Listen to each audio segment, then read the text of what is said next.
Jadi hari ini kita telah berkomunikasi dengan Itwasum Mabes Polri terkait pengaduan terhadap oknum penyidik di Polsek Sidareja dan Polres Cilacap, yang mana penyidik tersebut menangani dugaan hilangnya nyawa seseorang atas nama Dindin. Dindin ini merupakan seorang guru yang bertugas di SD Negeri 2 Pajaten, Pangandaran, yang ditemukan tewas atau jenazahnya ditemukan di wilayah hukum Polsek Sidareja. Namun penanganannya itu tidak berdasarkan bukti scientific crime investigation, sehingga polisi penyidik yang di sana menyebutkan bahwa Dindin itu bunuh diri, tetapi tidak bisa membuktikan sesuai dengan bukti-bukti ilmiah, sesuai dengan bukti-bukti scientific crime investigation.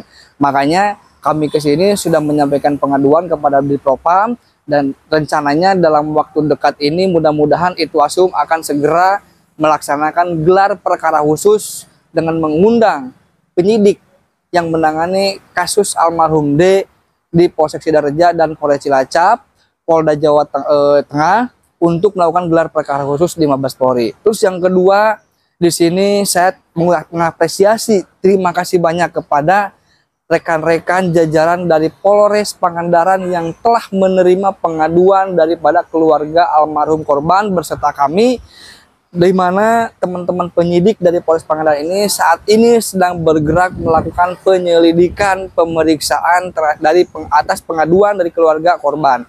Pengaduan ini karena ditemukannya banyak bercak darah di rumah kontrakan Dindin di Pangandaran, sementara jasadnya itu ditemukan di Polsek wilayah hukum Polsek Sidareja.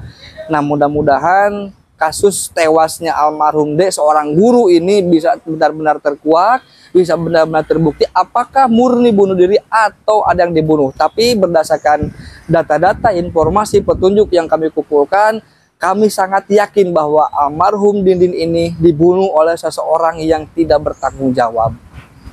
Oke, Kang, kira-kira harapannya apa nih setelah datang ke Mabes Polri? Harapannya Itwasum, karena tadi sebentar ya ada rapat, agar dapat segera melaksanakan mengundang penyidik dari Polsek Sidareja dan Polres Cilacap melakukan gelar perkara khusus, karena kami juga akan meminta rapat dengar pendapat di Komisi 3 DPR RI.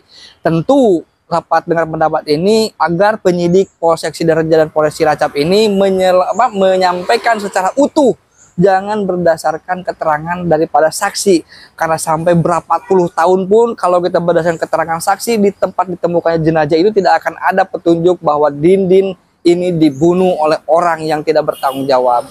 Oke, Kang, untuk sedikit gambaran, masyarakat banyak yang bertanya, sebenarnya sosok Dindin ini seperti apa, seperti yang Abang ketahui? Sosok Dindin ini saya mencoba menelusuri di lingkungan sekolah, di lingkungan masyarakat, bahwa Dindin ini yang pertama tidak pernah membuat onar. Yang kedua, dekat dengan masyarakat, apalagi dengan anak-anak, karena Dindin merupakan guru olahraga yang dicintai oleh anak-anaknya. Dan juga Dindin memiliki prestasi yang luar biasa ya dari bidang olahraga. Bahkan Dindin ini akan diusung oleh hampir semua di wilayah kecamatan itu untuk menjadi ketua olahraga kecamatan di Pangandaran. Bang, ada masyarakat bertanya, kenapa keluarga korban ini curiga ini adanya menjadi pembunuhan? Karena isu di lapangan itu ada bunuh diri. Nah, isu yang dikembangkan ini katanya almarhum Dindin ini ingin menikah dengan wanita asal Pangandaran tapi tidak direstui. Saya pastikan isu itu adalah hoak. Pertanyaannya, siapa yang menciptakan isu itu? Pasti ada hubungannya dengan kematian Dindin. Nah, kenapa keluarga dan kami meyakini bahwa Dindin ini dibunuh? Karena yang pertama, leher Dindin ini lentur. Itu yang pertama. Yang kedua, di rumah kontrakan Dindin itu ditemukan banyak bercak darah, sehingga di mana korban jenazah Dindin itu ditemukan di samping rel Sidareja, wilayah hukum Sidareja. Terus yang ketiga, di sini mukanya itu lebam, itu bekas hantaman benda tumpul. Yang keempat, di sini ada luka sayatan, bekas senjata tajam. Yang kelima, masa kaki Dindin ini itu seperti ya patah, seperti patah. Istilahnya itu simetris gitu. Dan yang paling anehnya itu di betis sebelah kirinya Dindin itu ada semacam bekas seperti ditusuk oleh senjata tajam. Logikanya ditusuk pakai oleh siapa gitu ya. Terus yang paling mengerikan, kejadiannya itu kan tanggal 12 ya gitu. Nah, di malam tanggal 12 itu salah satu polisi dari Polsek Sidareja sudah bisa mengetahui kondisi rumah kontrakan Dindin, katanya ditemukan banyak darah berserakan. Logika hukumnya ya, tahu dari mana sementara rumah kontrakan Dindin ini terkunci dan posisinya gelap. Kang, ada gambaran bahwa memang korban ini kan tertabrak kereta api atau menabrakkan diri, gambarannya nih. Ya. Tapi katanya fisiknya nggak apa-apa, Kang. Kalau terhantam kereta kayaknya bakal hancur. Betul.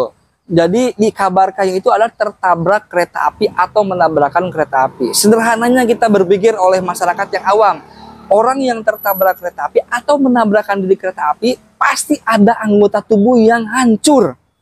Tapi ini anggota tubuh Dindin tidak ada yang hancur, bahkan hanya ada luka sayatan benda tajam dan luka patah dari bawah sini dan kaki itu simetris gitu, seperti patah. Apakah itu yang namanya tertabrak kereta api?